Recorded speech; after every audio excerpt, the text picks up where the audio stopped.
memberikan pengaruh di dalam keluarga dan juga tentu saja di dalam pekerjaan kita.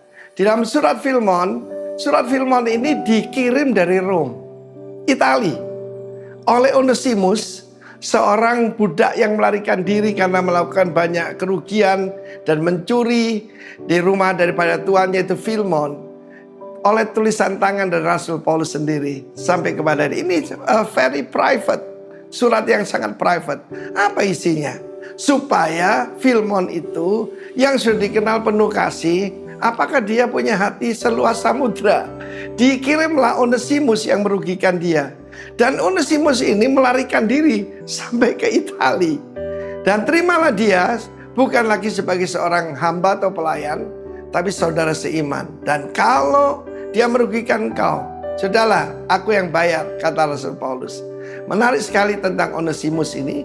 Arti nama Onesimus artinya berguna. Jadi kalau dia orang Indonesia namanya Gunawan.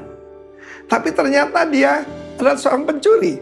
Efesus 4 ayat 28 berkata, orang yang mencuri jangan mencuri lagi, tetapi bekerja keras dan mengerjakan pekerjaan yang baik dengan tangannya, supaya dia bisa membagikan kepada orang yang berkekurangan.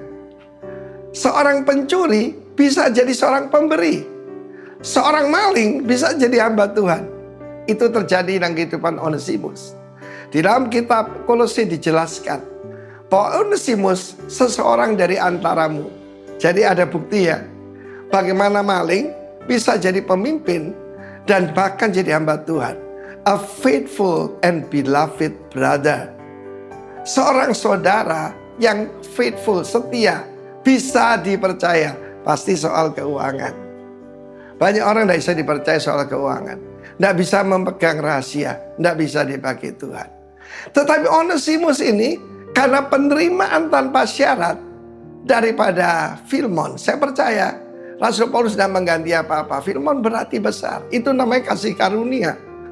Dengan penerimaan begitu dan dididik, dia menjadi a beloved and faithful servant of God. Luar biasa bukan? Itu yang membuat bahagia kami sebagai hamba-hamba Tuhan, sebagai bapak-bapak rohani, melihat orang yang tadinya nggak ada guna sekarang jadi hamba Tuhan. Kapan itu ada seorang yang datang ke tempat kami ini, dia masih berbau minuman keras, saudaraku ya. Dia bertobat pada waktu dia masuk ke dalam got di pinggir jalan. Dalam keadaan seperti itu dia datang kemari. Sekarang dia jadi apa? Salah satu gembala yang jadi berkat. Luar biasa. Roh yang membangkitkan Onesimus, roh penuh kasih karunia yang ada pada Filemon, ada di dalam kehidupan daripada kami dan Anda, hamba-hamba Tuhan.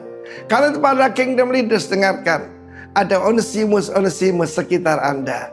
Itu kesempatan untuk menunjukkan kasih Tuhan, untuk membuktikan bahwa kasih seorang bapak rohani itu bisa mengubah kehidupan seseorang. Orang yang digantikan Yesus di atas kayu salib, siapa namanya? Menarik loh. Namanya Yesus Barabas. Bahasa Aramaik Barabah, anak seorang bapak. Artinya dia tidak punya bapak. Bisa bayangkan siapa ibunya. Sampai tidak tahu siapa yang menghamili engkau. Tidak tahu. Langganannya banyak. Tetapi digantikan oleh Yesus, putra sang Bapa, yang selalu berkata, not my will, but thine will be done. Karena itu saudaraku, kita semua adalah Barabas itu, pemberontak dan yang tidak baik. Tapi Yesus menggantikan kita. Terpujilah namanya untuk selama-lamanya. Amin.